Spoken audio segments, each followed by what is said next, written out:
Hi, we're Los Bitchos. And this is the hardest part.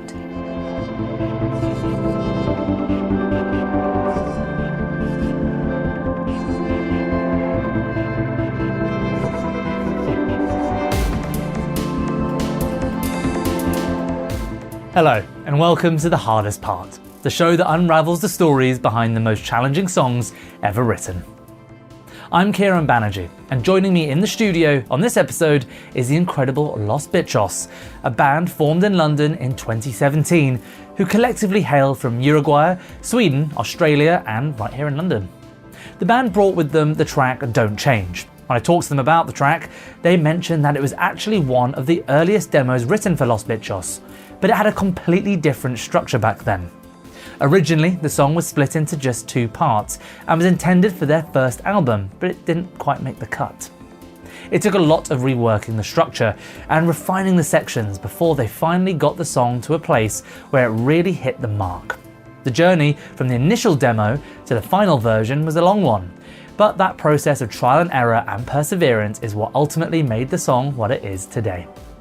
As you're going to hear, this is probably some of the most fun we've had in the studio with the band, so make sure to stay tuned to hear Don't Change in full at the end of this episode. But before that, here's my chat with Sarah and Josephine of Los Bitchos. Welcome to The Hardest Part. Hello, thanks for having us. Thank you. So you've just done probably the most fun session we've had actually in the studio yet.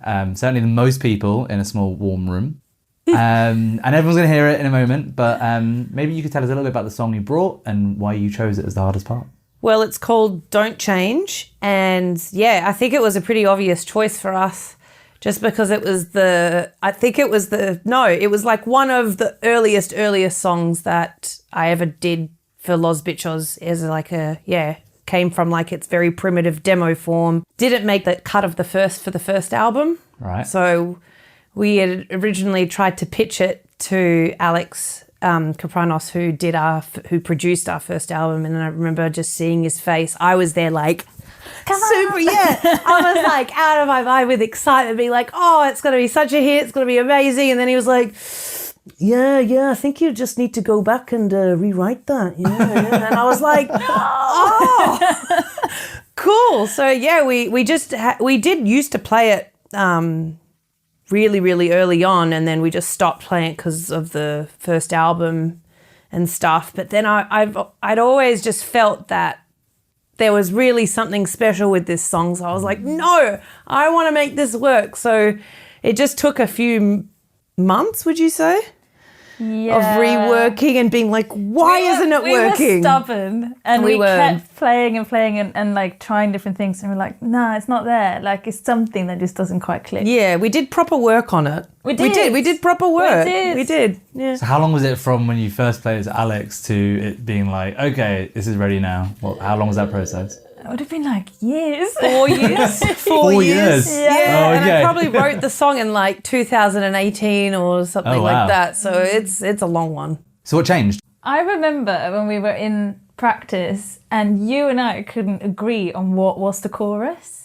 Yes, that was and I thought that was a big quite issue. interesting because we were like, I'm like, no, this is the chorus, and you were like, no, that's the verse, and I'm like, but that's the chorus, and I remember we were like, no. No vocal is quite difficult sometimes. Yeah, it's true. It's true. It actually really true. is. But I think like at least what I took from that was like, I think we have 2 choruses here, and I think it's because we have 2 really like lifting moments in the song, like our chorus potential. I think maybe that is the issue.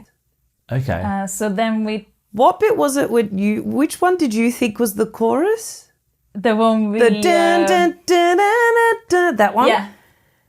Instead of the na na na na na na. Yeah. That's right. That was the bit that we ended up swoopsing out. Yeah.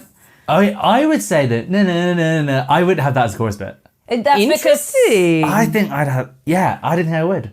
Interesting. Yeah, I think I'd have that as the verse. yeah. Alex said that was the hook. Yeah, and Many that's years I think ago. actually why we went with it in the end as well, because we were like that little like voice was just like Yeah. that. It kind of has that quality of like a Franz Ferdinand riff a bit, doesn't it? Yeah, it's like I can imagine he liked it.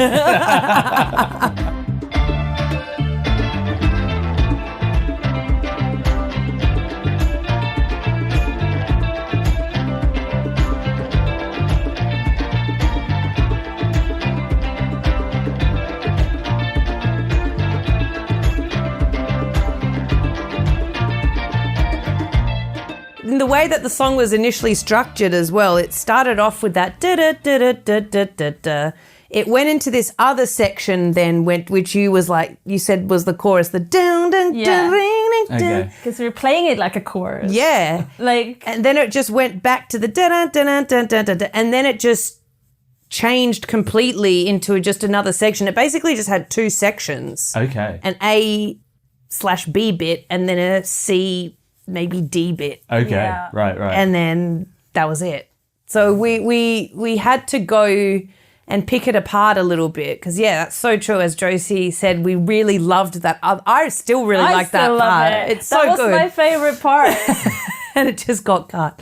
I mean, I was the one who was like, let's kind of... Unfortunately. we're going to have to get rid of this. We're going to have to do something else with it. Yeah. And I think when we did do that, we were like, okay, this is starting to... It can be hard to let go sometimes, though. Absolutely. Yeah, You love everything. And over 4 years as well, it's going to feel like part of that song, right? Like, Yeah. it's it's kind of there. true. Oh, yeah. But it's like you just have to make those decisions sometimes with songs. It's like, does this bit actually serve the song Yeah. as a whole, or do we just enjoy playing it and listening to it? Yeah. Which is fun, which is cool as well. But I think sometimes just to really make a song coherent and go the way that you want, and to initiate feelings of like, oh great, this is what this part does, this is what this part does. It's important to make those tough decisions, I think. I was in a band a few years ago, and the drummer Lewis, he hated this like one riff we had. Oh, okay. He didn't. I'd say hate is probably a little bit too strong, but he's kind of like, I don't know, it's not what. There's something about it. I'm not too sure what it is, and like I really held on to it like throughout sort of like 6 years of like I was like, he's like, oh, it's still here, is it? Like still existing? And then one day he came in and was like, I now know why we can't use it. Pressed play on like the new Muse album. Oh, I was like, oh fuck. I was like, well, this is a battle we're not going to get into, nor will we win. So yeah. And he's like, looks like it's guess gone. it's in the bin. He's pretty happy about it. We had one thing like that. Remember, it was with kind of was it with Let Me Cook You You? Cook You? Yeah. And I was like, We were like, no! we just changed a couple of notes in the end, we and then we were can't like, deal with yeah, we don't want to take the risk. I think It can happen though. Yeah, but no matter how long you're writing music for, eventually Ed Sheeran's going to sue you. That's going to happen. Yeah. Eventually Well, you're going to gonna- try and sue him. Or maybe vice versa, yeah. So I'm really interested in like how the creative process within the band works. So where the songs begin and kind of what does that creative process look like?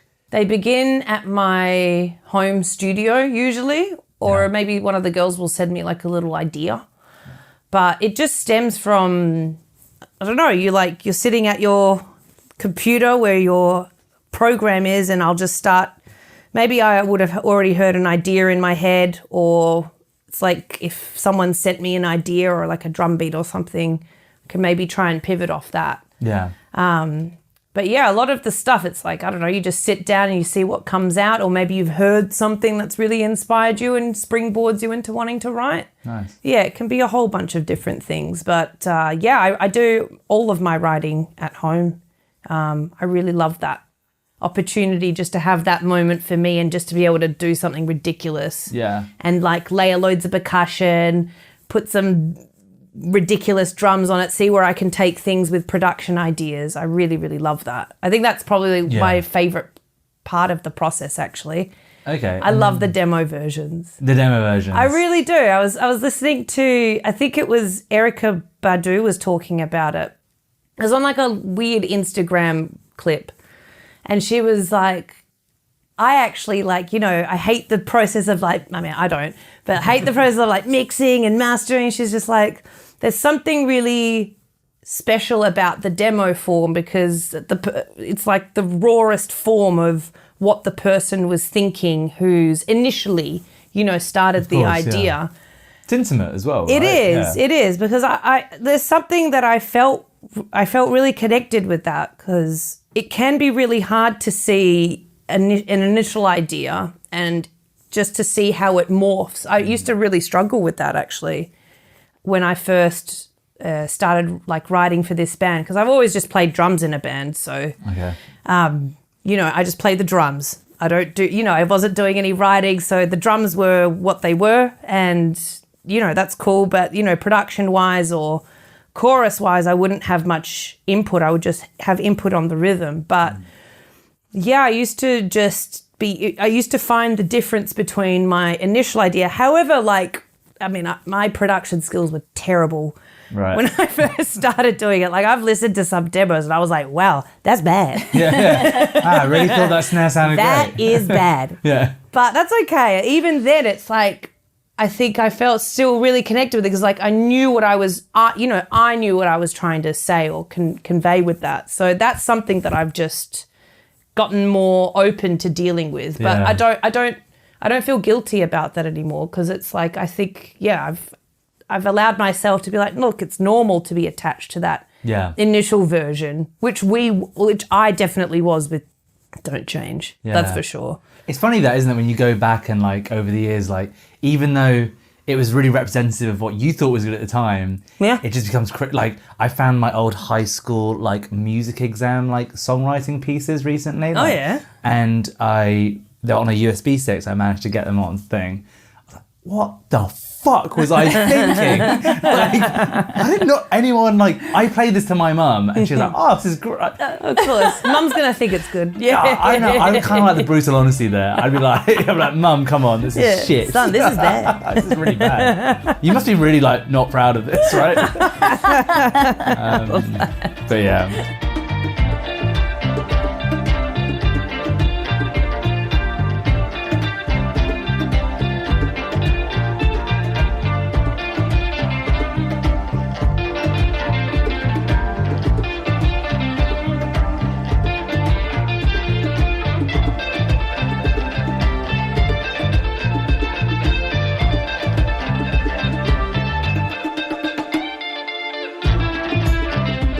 I'd love to know a little bit about how you collaborate with Alex, because amazing producer, amazing musician.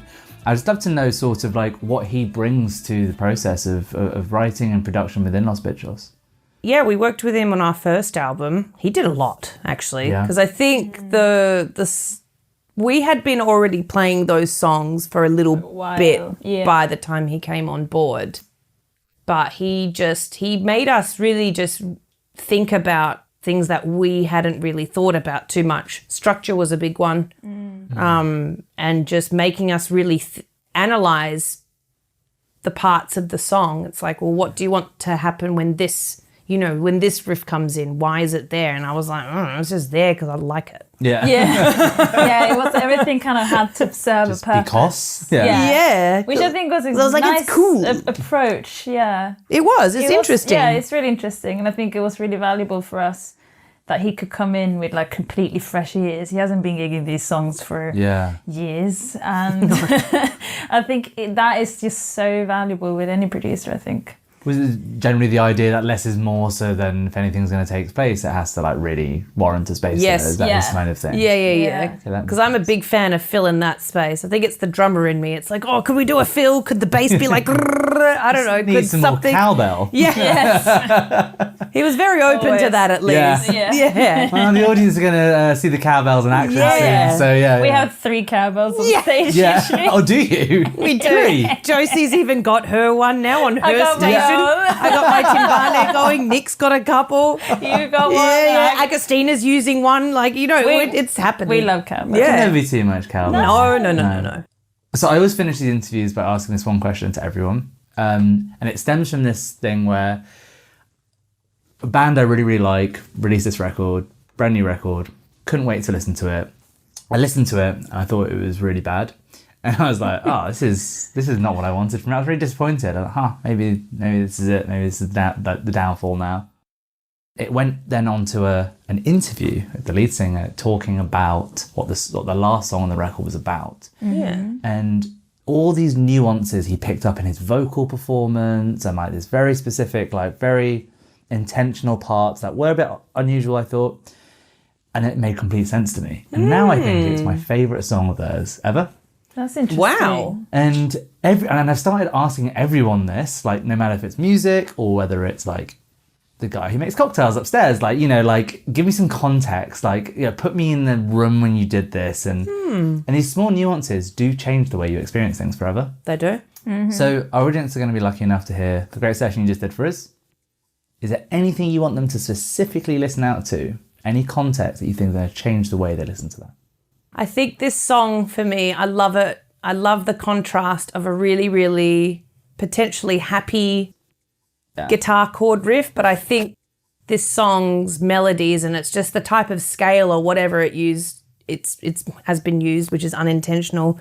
I think there's a great little contrast between joyousness, or being joyful, and a little hint of sadness in there. And I love that mix. And I think that really this song really invokes those feelings of times past, a little sadness, nostalgia, stuff like that. And I really, really love the contrast of something that can maybe seem joyful on the first listen, but actually is a little bit sad on further listens. A melancholic element almost. That's right. Sarah, Josephine, thank you for joining us on The Hardest Part. Thank you very much. Thank you for having us. Thanks. Is this something you do? Yes. Okay, right. Because this has happened several times today. Have we just been clapping and no one's We're picked always up? clapping ourselves. Yeah. We did great. We did. Yeah. Big time.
Thanks to Los Bitchos for coming on the show. Now make sure to subscribe and follow The Hardest Part wherever you get your podcasts.